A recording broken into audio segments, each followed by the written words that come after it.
Hi, so this video is going to be about how my eyesight has a tendency to fluctuate and what could be behind this. And yeah, I've certainly had quite a few questions. Well, what is your actual diopter?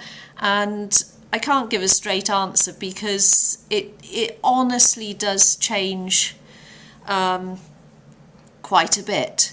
And typically I'm talking about things fluctuating in and out quite quickly. So recently I got a dental splint to help me, which I talked about in my last video, and I just pop it in and it helps me keep my jaw in a better place. And what I've noticed is when I have that in, my eyesight tends to stay more the same. It doesn't go wildly to the high end, which otherwise it does, because for instance now these are +12s, and if I move my head a certain way I can see perfectly fine through them, you know, just like normally seeing stuff. And you know, +12s, you should be able to see about 2 inches, something like 2.5 inches in front of you, no more. But yeah, I can see things in the far distance, no problem. Obviously not all the time, but like I said, I just move my head a certain way and I will see it perfectly fine until either I jerk or I blink or something. So I certainly noticed it was taking the very extreme farsightedness off when I had this thing in. So it's something I wear some of the time to help me. I don't tend to have it on all day, so I use it to basically it's to train my mouth, to train my jaw and my teeth, you know, what is the right position to be in, and it helps my posture. You know, it really does help me a lot. But yeah, so that happened with it. So I thought, well, then, you know, this huge fluctuations in acuity, because when I was tested, I mean, it was between +3 and +10, which is a lot. So it really did seem that something to do with my jaw had something to, you know, to do with this. And the other thing I've noticed is I turn my whole body, and I hadn't really noticed it, but I get quite a sore leg from sitting on a chair because I turn. I can't actually help it, but what happens then is I end up sitting unevenly, and obviously I know I'm sitting unevenly because it ends up hurting. So what I have noticed is if my jaw is sliding back, and it can slide back quite a bit. I seem to be really quite flexible. I mean, you know, I can still do that, and I shouldn't be able to do that. So I am a bit more flexible, I guess, than most people. So my jaw will slide back quite a way, and that seems to be when the long-sightedness really kicks in. So if my jaw slides back and my head is raised a bit, then I have absolutely no problem seeing distance. So I'm just going to take the camera to, and we're going to look at the Snellen chart together. And so I'm sitting on a normal chair, and there you can see the Snellen chart. Now then, what you should see is right, I'm going to tilt the camera this way. But what you might be able to see is I can see it more clearly. I don't know if you can see it with the camera, but this knee here, I'd say it's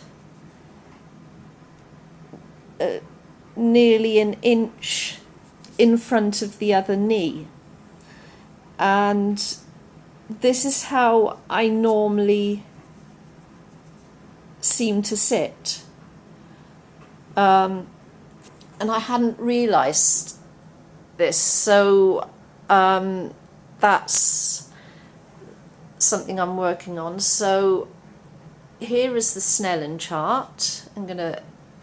And at the moment it's actually quite fuzzy. Now what I'm going to do is pull my knee back, and suddenly E, F, P, T, O, Z, those letters are coming into focus. See, and now, yeah, okay, so this knee is in front of this one. And then that's a T down there, or is it a Z? But the letters on the top are suddenly, they are in focus. So suddenly I can control it with posture.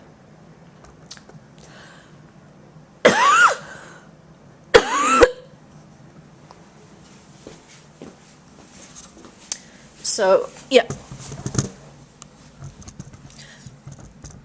so it does look one way or another like I've developed some, you know, quite different postural habits, probably because I grew up with the occlusion I did, so I was, you know, I didn't have too stable of a head, wasn't breathing very well because I have asthma, and obviously my teeth sort of grew in a much more narrow shape, so, you know, I ended up with a lot of instability in the head, and even though I've had work done, I've had the splint, you know, I've probably retained a lot of those postures, but when my eyesight changes, it literally is that dramatic. So I think what has been happening when I've been going to the opticians, now where I've come out a bit long-sighted, it's because I've been able to sit in a way that's comfortable in the chair. Or should I say, when I've come out extremely long-sighted, because you know, I've had a bit of both, basically.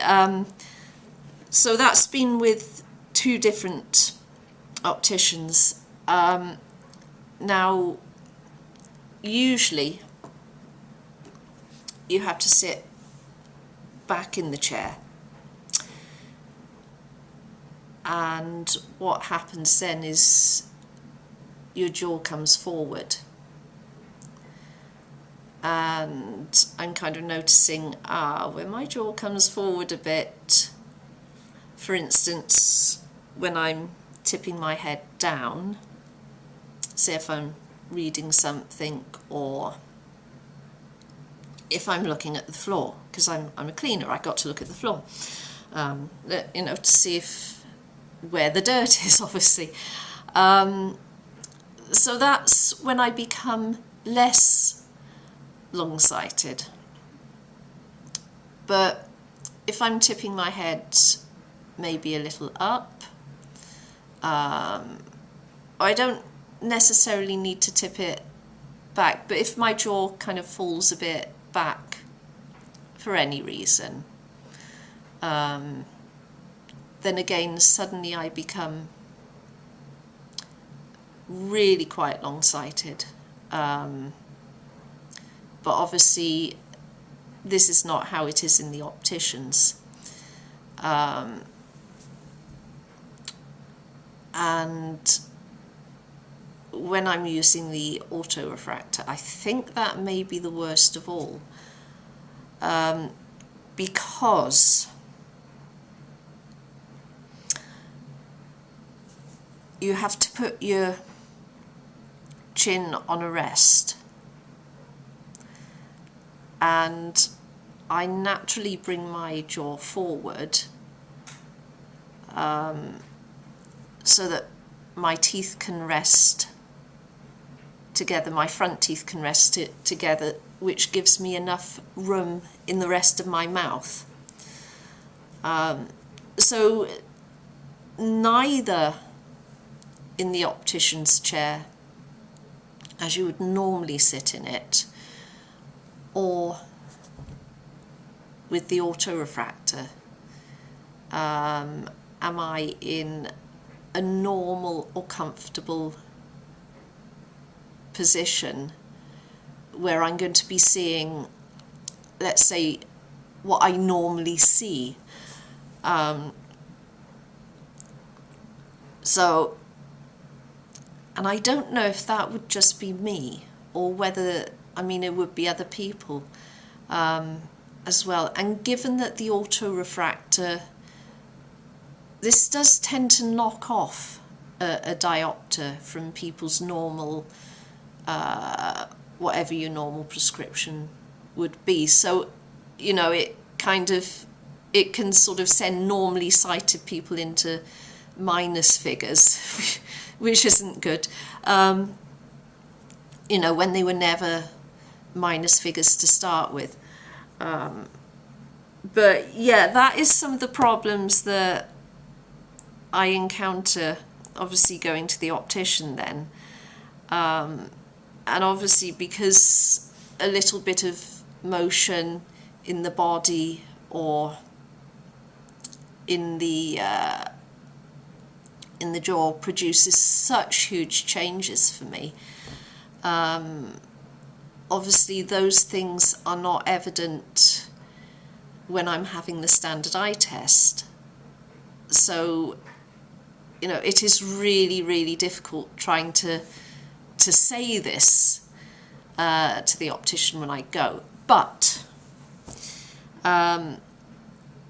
having seen that I can just shift my weight a little and completely change my eyesight, that's sort of saying, yeah, okay, now I have this under some sort of control.